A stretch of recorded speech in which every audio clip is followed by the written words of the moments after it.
بسم الله الرحمن الرحيم إن الدين عند الله الإسلام.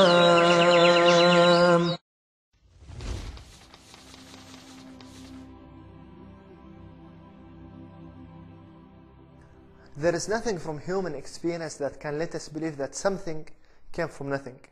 Look at everything around you. Where did it all come from? Imagine if we're traveling through the natural surroundings of the beautiful desert and we stumble across this mobile phone just lying there on the sand, and you ask yourself where it came from. Someone tells you, take a look at the basic components of this mobile phone. You've got the outer plastic and you've got the silicon chips inside. Someone tells you plastic is produced from oil and the silicon is produced from sand. And it's then explained to you that over the course of millions of years, the oil beneath the desert is caused to rise and merge with the sand, and through the heat of the sun and the heavy desert winds and strikes of lightning, these extraordinary events caused the creation of the mobile phone to occur. Just like that. Ridiculous, right? And it's ridiculous because everything about this mobile phone points to a design. It's too perfectly shaped and formed, and its features are too sophisticated for it to have appeared so randomly. Only Earth sustains life as we know it today. Everything that we know about Earth suggests that it was created to support life. The size of the Earth is immense, yet there it is floating in the universe orbiting the Sun. At the same time, it's tilting and spinning on its own axis. Just think, if the Earth was to go around the Sun any faster, we could break out of orbit and all life would end as we spun off into the vast universe. Likewise, if we were to orbit slower, we would be drawn closer to the Sun and burn up. If the angle at which the Earth is tilted was a few degrees off, then we would not have our seasons and we would suffer all sorts of disasters affecting the weather, crops, animals and the food we rely on for survival. And what about the Moon?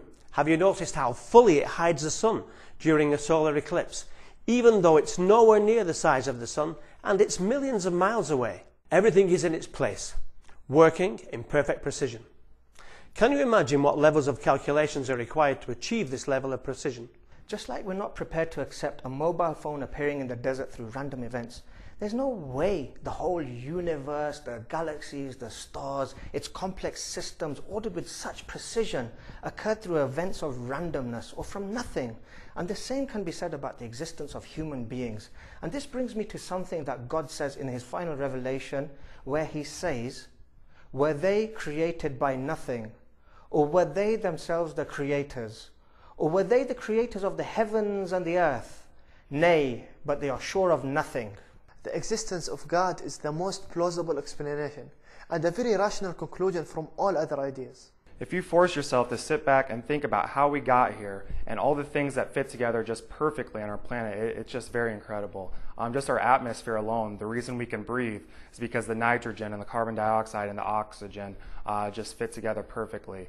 All the things from all the different landscapes, from the mountains to the jungles, to the deserts, to the oceans, all the different kinds of animals and different kinds of fish. You just have to come to one conclusion, and the conclusion for me and obviously many other people is that there's one supreme being or supreme intelligence that created everything. And once you come to this conclusion, you have to believe that he controls everything. And for me, it's just very, very soothing and comforting knowing this. It's perfectly rational and reasonable to link what we see in the design and the reality of order with intelligence, power and will. It proves the existence of an intelligent and creative being, and that can only be what we understand to be God. And who is God? Well, we know about God through what God himself has revealed in his final revelation, the Quran. In it, God states, "Say, he is Allah, the One.